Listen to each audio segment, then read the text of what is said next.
27 রোজার রাতে সন্তান ফোন দিয়া বলে, বাবা আমি আগামীকাল রওনা দিলে রাত 2টা-3টায় গিয়া ঢাকায় নামবো, আমি সাহারি তোমাদের সঙ্গেই খাবো।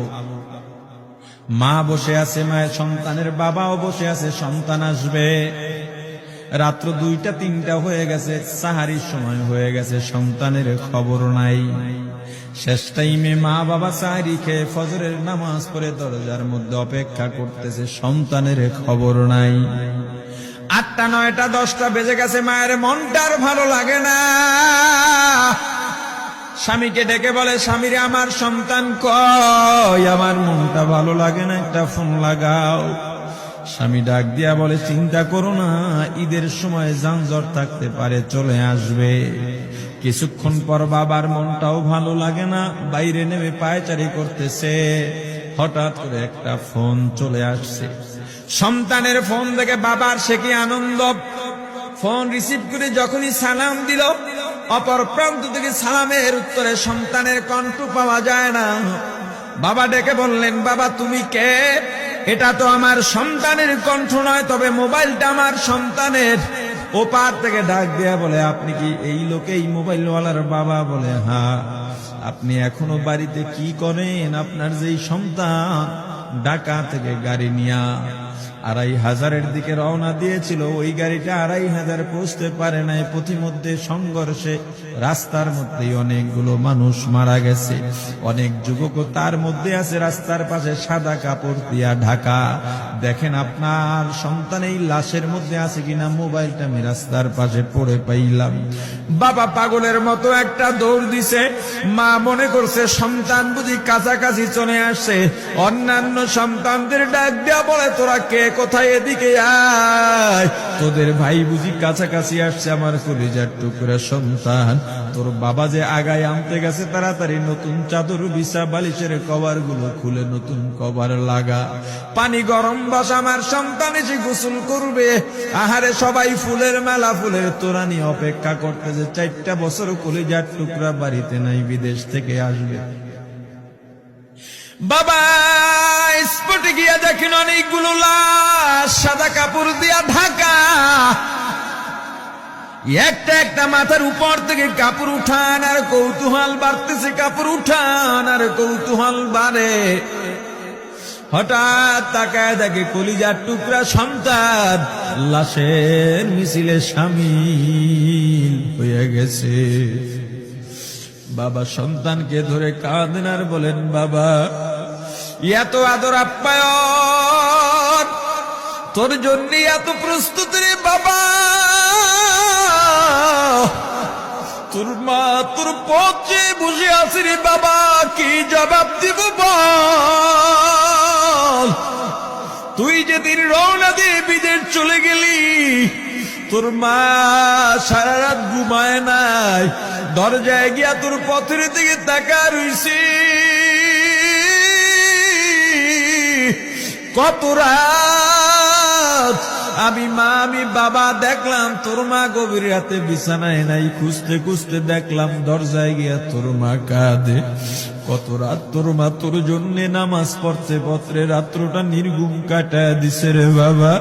কত রাত তোর মা তোর জন্যে দোয়া করতে করতে নির্ঘুম রাত্র কাটায় দিছে। এই 4 বছরে 8টা ঈদ, ঈদের সময় আমরা নতুন কাপড় কিনছি, নতুন কাপড় পরছি। তোর মায়ের জন্য আমি নতুন শাড়ি এনে খাটের উপরে রাখলাম। ঈদের নামাজ পড়ে এসে দেখি কাপড়টা খাটের উপরেই আছে, তোর মা প্রথম ঘরেও নাই, মাঝের ঘরেও নাই, পেছনের ঘরেও নাই। খুঁজতে খুঁজতে গিয়া দেখি তোর মা কিচেন রুমে আছে। ওই নাস্তা নাড়াইতেছে, দুধ নাড়তেছে, দুধ উথলাইয়া পুইরা যাইতেছে, খবর নাই। আমি তাকায় দেখলাম তোর মায়ের 2 চক্ষু দিয়া টপ টপ করে পানি পড়তেছে। ডাক দিয়া বললাম, ওরে বিবি, ঈদের দিনে তুমি কেন কাঁদো? তোমার জন্য শাড়ি আনলাম, সেটাও কেন পরলা? তোর মা জবাব দিয়া বলছে, রে স্বামী গো, আপনারা যখন নামাজের জন্য রওনা দিয়া গেলেন, আমার অমুক সন্তান আপনার সঙ্গে যায় নামাজ দিয়া নতুন পোশাক পরে নামাজে রওনা দিয়েছে, কত সুন্দর লাগছে দেখতে। হঠাৎ করে তাকায় দেখলাম আমার কলিজের একটা মানিক আপনাদের সাথে নাই। আমার মনটা আর ভালো লাগে নাই। আমি ফোন দিলাম আমার মানিকের কাছে। ফোন রিসিভ করে বলে, মা নাস্তা বানাইছি, খাইছি, এখনো ছুটিতে আছি, আনন্দ করতেছি, ঘোরাফেরা করতেছি, কিন্তু আমি মায়ের মন। আমি বললাম, বাবা তুই আমাকে পেটে ধরিস নাই, আমি তোকে পেটে ধরছি। আমাকে খুশি রাখার জন্য কত কথাই না বললি। ঈদের টাকা পাঠাইলি, তোর টাকা দিয়া তোর বাবা জামা কিনছে, তোর ভাইরা জামা কাপড় কিনছে, তোর টাকা দিয়ে, পরিশ্রমের টাকা দিয়ে আমার শাড়ি কিনছে, গহনা কিনছে, কিন্তু তোর পাশে আমি হাতুড়ের বাড়ির শব্দ কেন পাই? আমার সন্তান বলতে চায় না, পরে বলে, মাগো কাজ করতে আসছি, টাকা নিয়ে কাজ করি, ঈদের দিনেও আমাদের ছুটি দেয় না। ওরে স্বামী বলেন, ঈদের দিনেও যেই সন্তান কাজ করে, এই শ্রমের টাকার শাড়ি আমি মা কেমনে পরব রে? ওরে বাবা, আজকে তুই আসবি, খবর শুনে তোর মা এক সপ্তাহ আগের থেকে ঘুমায় না, তোর জন্য কত রঙের পিঠা বানাইছি,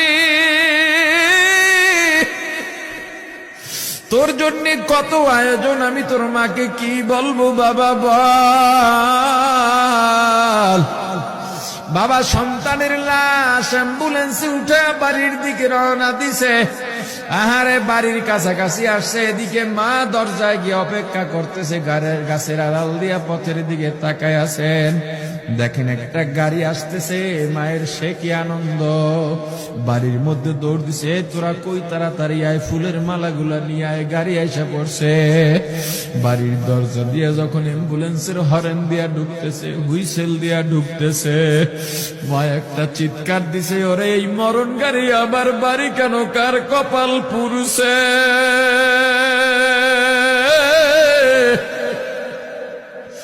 অ্যাম্বুলেন্সের দরজা খুলে তাকায় দেখে কলিজার টুকরা সন্তান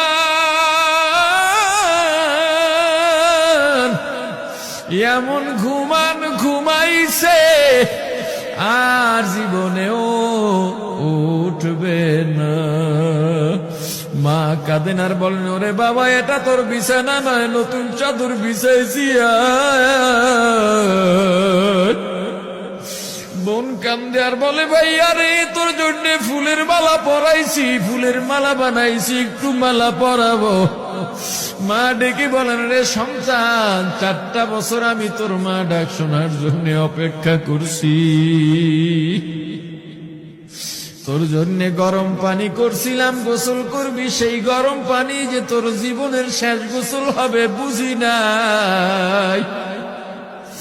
ওরে পর্দালের মাগো, আর কোন ভাষায় বুঝাইলে বুঝবারে মা, দুনিয়ার জীবনটা ক্ষণস্থায়ী, এই দুনিয়ায় নাফরমানি করা যাবে না, এই দুনিয়ায় নাফরমানি করা যাবে না, অহংকার দেখাবার কিচ্ছু নাই, এই দুনিয়া ছেড়ে যাওয়া লাগবে। আল্লাহ এত দয়া করছেন, মায়া করছেন, ওই আল্লাহর সঙ্গে নাফরমানি করো না রে ভাই।